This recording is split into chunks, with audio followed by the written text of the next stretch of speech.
Good morning, dear children. Welcome to online classes.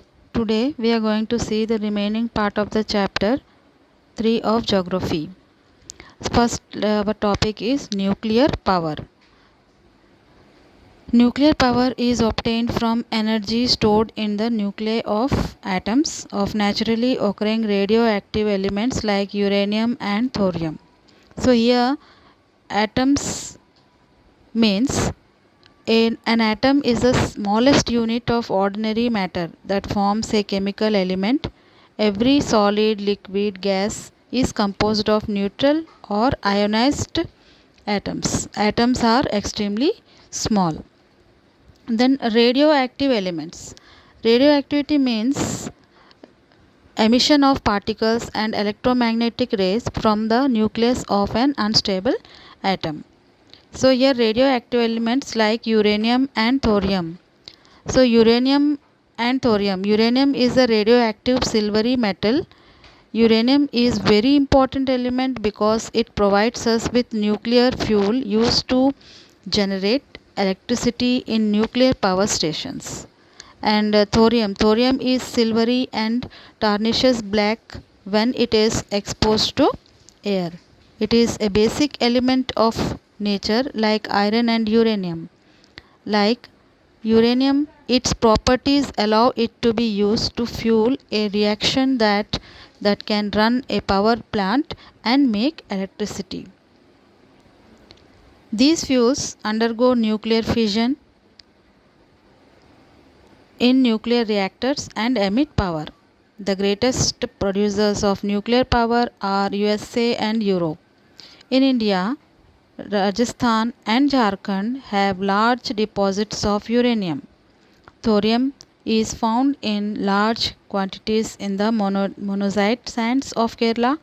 The nuclear power stations in India are located in Kalpakkam in Tamil Nadu, Tarapur in Maharashtra, Rana Pratap Sagar near Kota in Rajasthan, Narora in Uttar Pradesh, and Kaiga in Karnataka.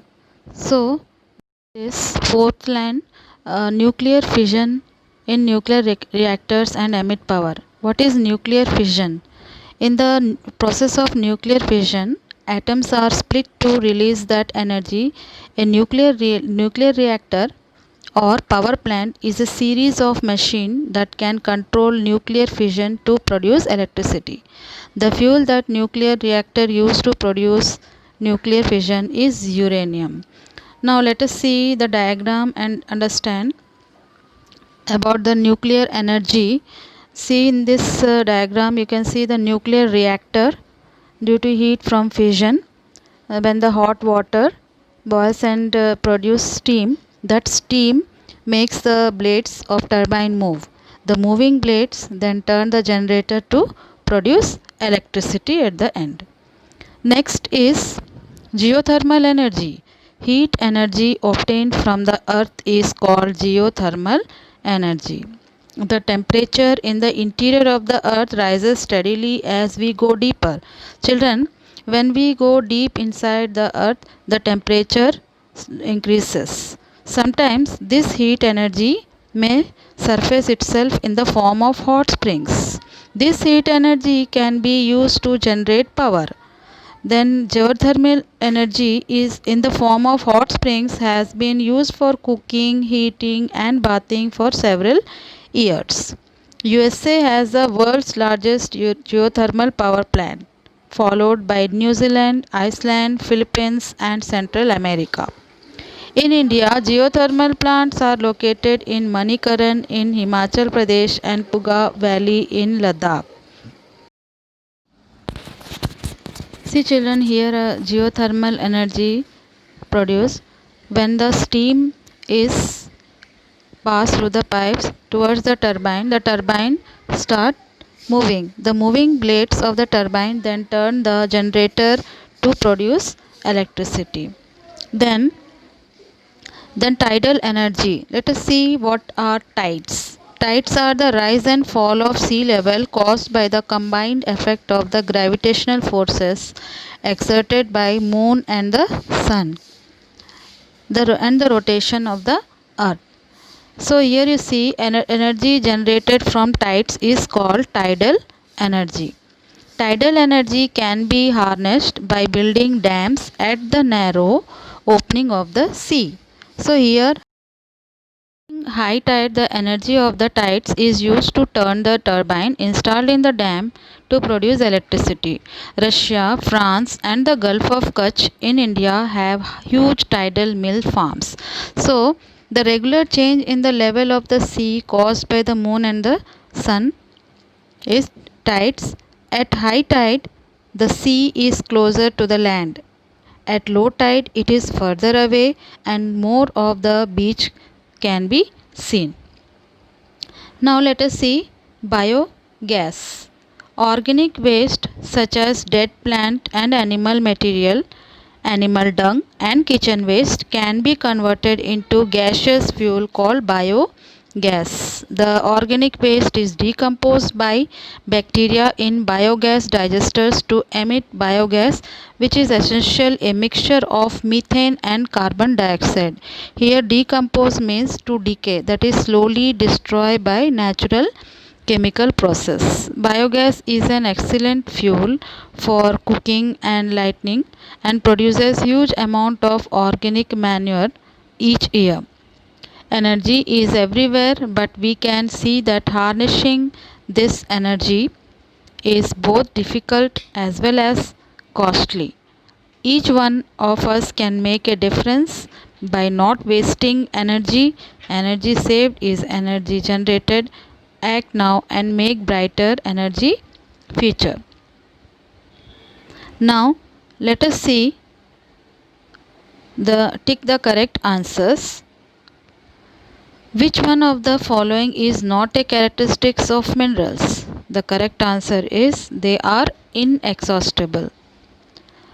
Next, second one is which one of the following is a leading producer of copper in the world? The correct option here is Chile. Next, third, which one of the following practices will not conserve LPG in your kitchen? Cooking food in an open pan, keep on low flame. Now let us see, give reasons. The first one is environmental aspects must be carefully looked into before building huge dams. So damming of rivers affect their natural flow. Dams also fragment rivers, making it difficult for aquatic fauna to migrate. Deforestation, soil erosion, sedimentation, displacement of local communities are the other problems which rise due to construction of huge dams. Then next is most industries are concentrated around coal mines. So here this is because coal is a bulky raw materials and involve high cost of transportation. Petroleum is referred to as black gold. The petroleum is used to derive various valuable products. Therefore, it is referred to as a black gold. Then fourth give reason is quarrying can become a major environmental concern. Air pollution is caused due to the generation of dust in mining areas. Dumping of waste and slurry leads to degradation of land, soil and increase in stream and river pollution. So let us see the difference between also here, that is difference between the conventional and non-conventional sources of energy.